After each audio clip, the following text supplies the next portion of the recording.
เข้ามาสู่ช่อง DIY CIY ค่ะ Do it yourself build it yourself craft it yourself แล้วตอนนี้เพื่อนๆกำลังอยู่กับซีรีส์ My Hands My Home โปรเจกต์บ้านๆที่เราจะเปลี่ยนบ้านทั้งหลังด้วยมือของเราเอง และตอนนี้ได้เดินทางมาถึง EP ที่ 4 ของ The Living Room That Feel Like Home แล้วนะคะหลังจาก EP ที่แล้วเราได้มีการทำผนังห้องของเราใหม่นะคะ แล้วก็ตอนนี้ห้องของเราก็พร้อมที่จะให้เราตกแต่งแล้วค่ะ ในวันนี้เราจะมาสร้างเฟอร์นิเจอร์ด้วยตัวเองนะคะ เป็นสไตล์มูจิที่เราชอบ ไปดูกันว่าเราจะทำสำเร็จหรือเปล่า ถ้าเพื่อนๆพร้อมแล้วเราไปเริ่มกันเลยค่ะ นี่คือภาพเก้าอี้ที่เราต้องการในตอนแรกค่ะ เพื่อนๆจะเห็นว่ามันมีที่พักแขนด้วยใช่ไหมคะ แต่พอดีเราไปเช็คไม้ในสต็อกของเราแล้ว มันไม่มีเพียงพอที่จะทำที่พักแขนตรงนี้ เราก็เลยต้องเปลี่ยนแผนไปเป็นเก้าอี้ตัวนี้แทนค่ะ เก้าอี้ตัวนี้มีที่มาค่ะเผอิญว่าเราได้ไปเดินหาอินสปิเรชันที่ Index Living Mall แล้วมีโอกาสทดสอบนั่งจริงแล้วก็เห็นสินค้าจริง คือว่ามันนั่งสบายมากเลยค่ะเพื่อนๆตอนที่เราคิดจะทำตอนนั้นราคาอยู่ที่ 5,990 บาท ก็เลยคิดว่าถ้า2ตัว 12,000 เราต้องเปลี่ยนไปได้เกือบครึ่งแน่นอน แต่ตอนที่คลิปออกอากาศนี้ราคามันลดลงแล้วนะคะ เหลือแค่ 3,990 ถ้ามีโอกาสเพื่อนๆลองไปเดินดูนะคะ คุ้มสุดๆเลยค่ะ และนี่คือเลเยอร์ห้องรับแขกของเราค่ะ จะมีทางเข้าหลักบังคับอยู่ เพราะฉะนั้นเราจำเป็นต้องวางโซฟาเป็นรูปตัว L โซฟาเดี่ยว2ตัวจะติดอยู่กับหน้าต่าง ส่วนโซฟา3ที่นั่งจะติดอยู่กับผนังค่ะ เราอยากให้ห้องนั่งเล่นของเราออกมาในสไตล์โมเดิร์นมินิมอลที่เน้นความโปร่งสบายและดูอบอุ่นเป็นธรรมชาติ แต่ก็แอบเพลย์ฟูลเล็กน้อย ในส่วนของเฟอร์นิเจอร์เราเลือกใช้โซฟาผ้าสีขาวดีไซน์โมเดิร์นจับคู่กับเก้าอี้ไม้บุผ้าสีเทาเข้มสไตล์มินิมอลเพื่อให้ห้องดูมีมิติและสุขุม ตัดกับความขี้เล่นของวัสดุอื่น อย่างโต๊ะกลางทรงกลมและโต๊ะข้างทรงกระบอกลายหินขัดเทราโซเพื่อเพิ่มลวดลายและ texture ที่ดูสนุกสนาน เพิ่มเติมความยูนิคด้วยโต๊ะข้างลายทางสีไม้สลับเขียวที่ดูสะดุดตา ปิดท้ายด้วยของตกแต่งกับภาพวาดแอบสแตรกและโคมไฟสีทองเหลืองที่ช่วยสร้างบรรยากาศให้ดูอบอุ่นและมีสไตล์ โดยเฟอร์นิเจอร์ทั้งหมดที่อยู่ในมูดบอร์ดนี้เราจะสร้างมันขึ้นมาด้วยตัวเองทีละชิ้น จะยากจะง่ายจะสำเร็จไหม ฝากเพื่อนๆช่วยติดตามซีรีส์ The Living Room นี้ไปยาวๆด้วยนะคะ แต่ในวีคนี้เราจะเริ่มต้นด้วยการสร้างโซฟาไม้สไตล์มินิมอลก่อน โดยสิ่งที่เราต้องทำมี 3 ส่วนดังนี้ค่ะ สร้างเฟอร์นิเจอร์ต่อด้วยการทำเบาะนั่งและพนักพิงด้วยโฟม และการตัดเย็บผ้าหุ้มโซฟาด้วยตัวเองค่ะ เราได้ร่างแบบเฟอร์นิเจอร์ที่เราอยากได้พร้อมกับดิเมนชันกว้าง ยาว สูง เพื่อให้รู้ค่าในการตัดไม้ ส่วนที่เราคิดว่าทริกกี้มันอยู่ตรงขาหลังของเก้าอี้และมุมของพนักพิงที่จะต้องมีความเอียงเพื่อให้นั่งสบาย โดยเราให้มุมของขาอยู่ที่ 10-12 องศา ส่วนพนักพิงอยู่ที่ 100-105 องศาค่ะนี่คือไม้ที่เราจะเอามาสร้างเฟอร์นิเจอร์ที่เป็นสไตล์มูจิของเราค่ะ มันเป็นไม้ที่เราเหลือจากการทำงานโปรเจกต์อื่นนะคะเราก็จะพยายามทำให้มันพอเนาะสำหรับเก้าอี้สไตล์มูจิ2ตัวก็เดี๋ยวไปตัดไม้กันค่ะเราเริ่มต้นจากการตัดพนักพิงก่อนซึ่งไม้แผ่นนี้เราได้มาจากชั้นวางของที่เราเคยทำไว้ใช้เองจากนั้นก็ตัดขาเก้าอี้คานและส่วนประกอบอื่นๆค่ะ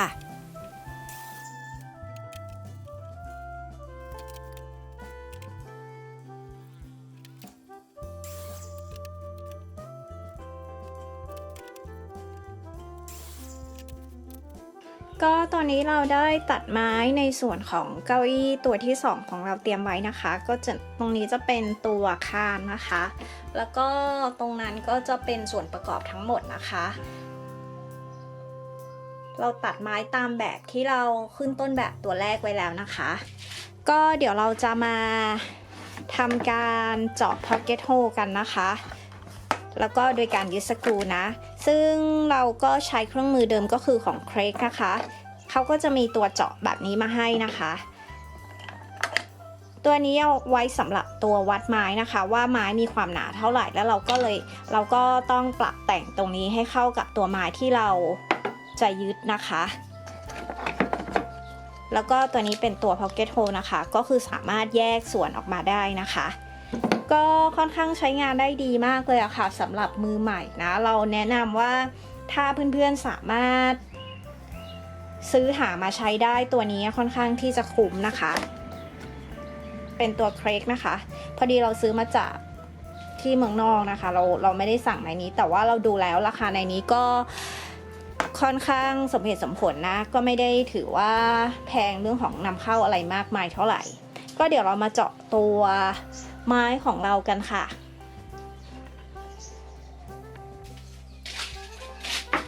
อันนี้เราก็แยกออกมาแล้วเนาะเดี๋ยวเราจะประกอบ2อันนี้เข้าด้วยกันนะคะเผื่อที่ว่า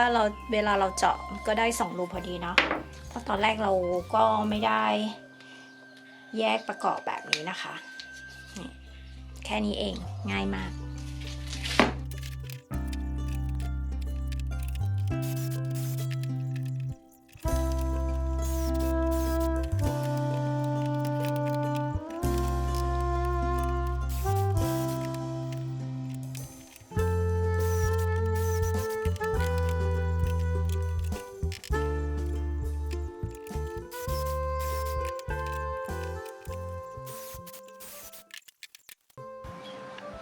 นี่คือส่วนของโครงเก้าอี้นะคะเพื่อนๆก็จะมีขาหน้านะคะ2ชิ้นนะอันนี้คือขาหลังนะคะ2ชิ้นเช่นกันนะคะมีคานหลังกับคานหน้านะคะอย่างละ1ชิ้นนะคะแล้วอันนี้จะเป็นคานข้างนะคะ2ชิ้นเนาะก็ตรงนี้จะเป็นตัวโครงนะคะส่วนตัวนี้ก็จะเป็นตัวแผ่นที่รองนั่งนะคะก็จะมีตรงนี้เป็นตัวขอบนะคะก็คือมี4ชิ้นเนาะซ้ายขวาหน้าหลังแล้วก็มีตัวแผ่นที่อยู่ขั้นกลางอีก5ชิ้นนะคะก็เดี๋ยวเราจะมาประกอบตรงนี้ให้เพื่อนๆดูนะคะเราจะเริ่มจากการประกอบตัวโครงของตัวเก้าอี้ก่อนนะคะเริ่มเลยค่ะเราเริ่มต้นจากการประกอบขาหน้าเข้ากับคานหน้าต่อด้วยคานข้างและขาหลังค่ะ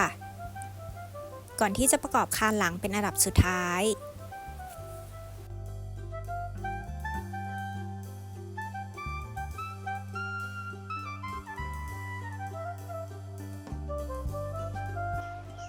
ก็ตอนนี้เราทำต่อตรงนี้เรียบร้อยแล้วนะคะเดี๋ยวเราจะติดตัวขาหลังนะคะตรงนี้นะแต่ว่าข้างบนคือมันมีพื้นที่ไม่พอเดี๋ยวเราจะเอาลงไปทำข้างล่างนะคะลักษณะมันก็จะเป็นประมาณนี้นะคะเพื่อนๆมันก็จะเหมือนกับตัวนั้นเนาะเราก็จะยึดขาหลังมันนะ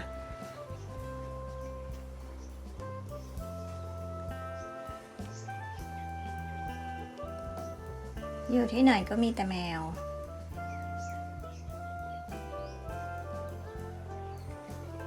ก็เดี๋ยวเราเอาลงไปยึดข้างล่างกันค่ะ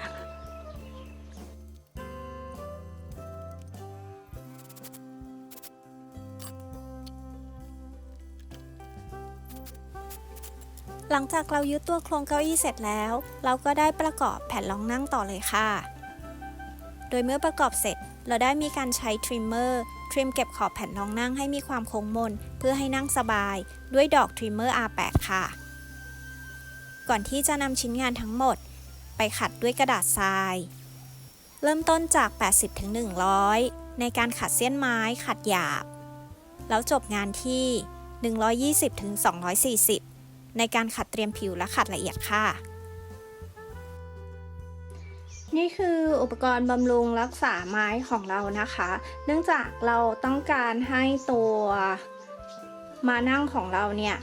เป็นสีธรรมชาตินะคะเพราะฉะนั้นเราจะไม่ลงสีเนาะแต่ว่าเราก็ต้องลงสิ่งที่เราต้องเคลือบไม้ให้มันมีอายุยืนยาวนานเนาะขั้นตอนแรกเราก็จะใช้ตัวเชลไดร์นะคะเชลไดร์ก็ทั่วๆไปนะคะป้องกันปลวกป้องกันในส่วนที่เป็นเชื้อรานะคะหลังจากที่เราลงเชลไดร์แล้วเราก็จะลงตัว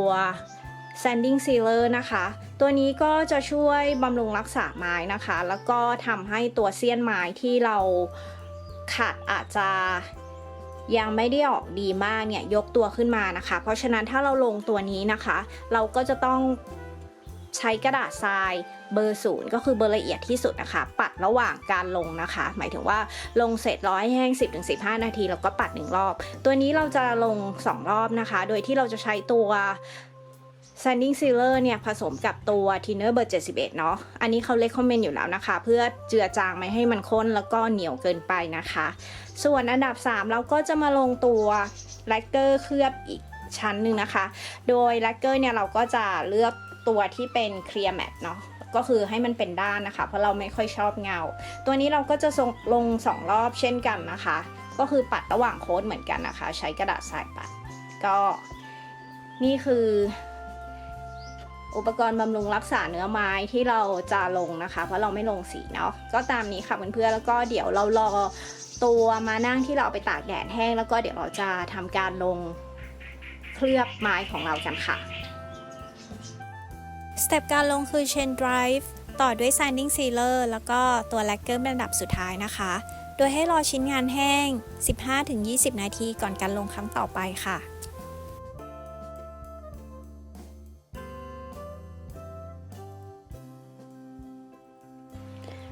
ตอนนี้ชิ้นงานของเราทั้งหมดก็เสร็จเรียบร้อยแล้วนะคะ หลังจากที่เราลงน้ำยาเคลือบไม้แล้วก็ตัวแลกเกอร์ไปนะคะเราก็จะปล่อยให้มันทิ้งไว้จริงๆระยะเวลาแห้งก็คือประมาณ 10-20 นาทีนะคะก็แต่ว่าเราก็จะปล่อยทิ้งไว้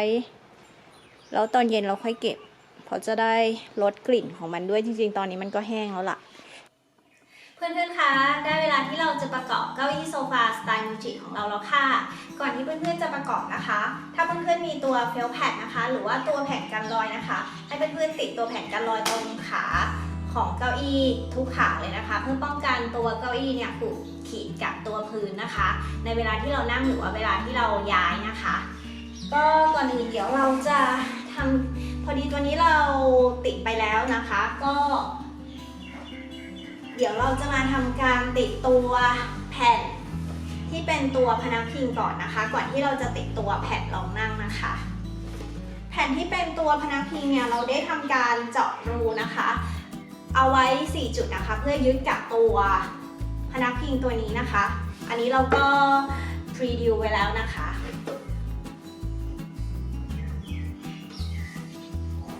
ก็ถ้าเพื่อนๆทำงานคนเดียวนะคะเพื่อนๆควรจะมีตัวตัดไม้สักท่อนหนึ่งนะคะไว้ช่วยยกไม้ตัวนี้นะคะเวลาที่เราทำงานคนเดียวเนาะมันก็ไม่มีใครจับให้นะคะเพราะฉะนั้นเราก็จะตัดไม้ไว้แล้วเป็นตัวช่วยค้ำนะคะหรือช่วยจับนะคะเวลาที่เราทำงานคนเดียวนะคะเราก็จะแคล้มมันไว้ก่อนนะคะ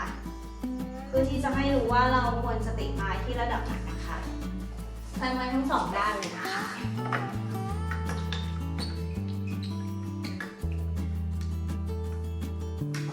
เสร็จแล้วเราก็จะเอาตัวไม้ไปวางนะคะก็แล้วเสร็จเราก็จะยิงสกรูลงไปนะคะพอได้ตำแหน่งที่เราจะติดเรียบร้อยนะคะแล้วก็ยึดแคมอีกรอบหนึ่งนะคะเป็นตัวช่วยจับแล้วก็เราก็จะยิงสกรูไปเลยนะคะ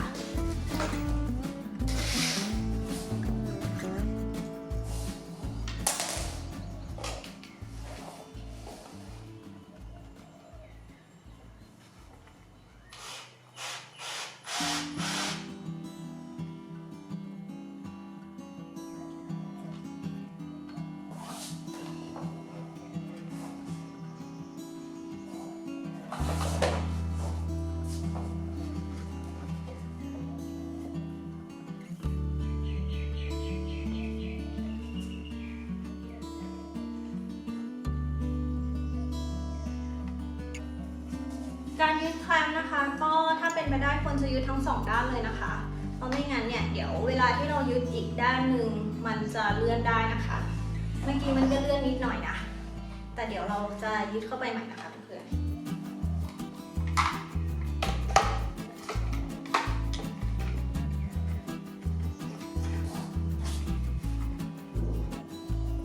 ทำงานคนเดียวอาจจะยากหน่อยนะคะแต่ว่าก็สามารถทำได้นะ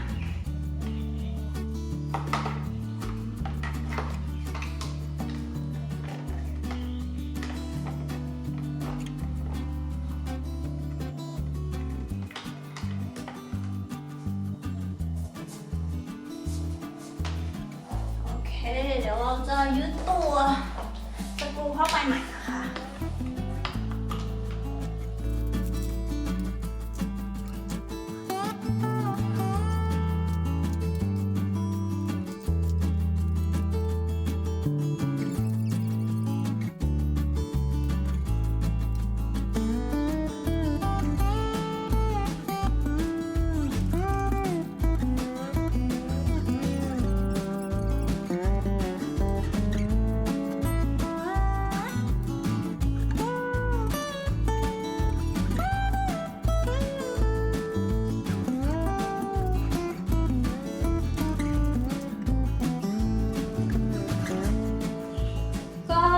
ตอนนี้เราติดตัวพนักพิงเรียบร้อยแล้วนะคะเพื่อนๆ เดี๋ยวเรามาทำการติดตัว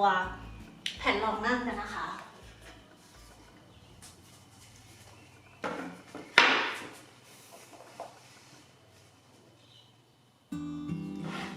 แผ่นรองนั่งที่เพื่อนๆเห็นเราก็มีการพรีดิวตัวแผ่นรองนั่งไว้แล้วนะคะ เพื่อจะเจาะยึดติดกับตัวคานหน้าคานหลังก็คานข้างนะคะ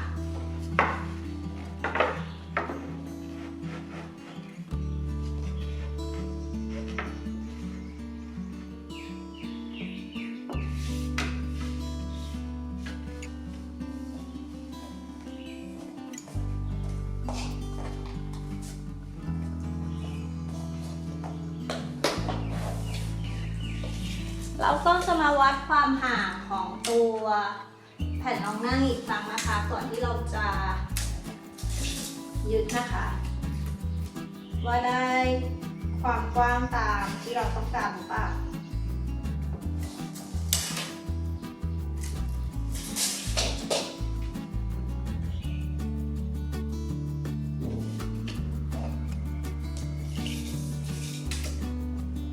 เมื่อทุกอย่างถูกต้องแล้วเดี๋ยวเราจะเจาะยึดเลยนะคะ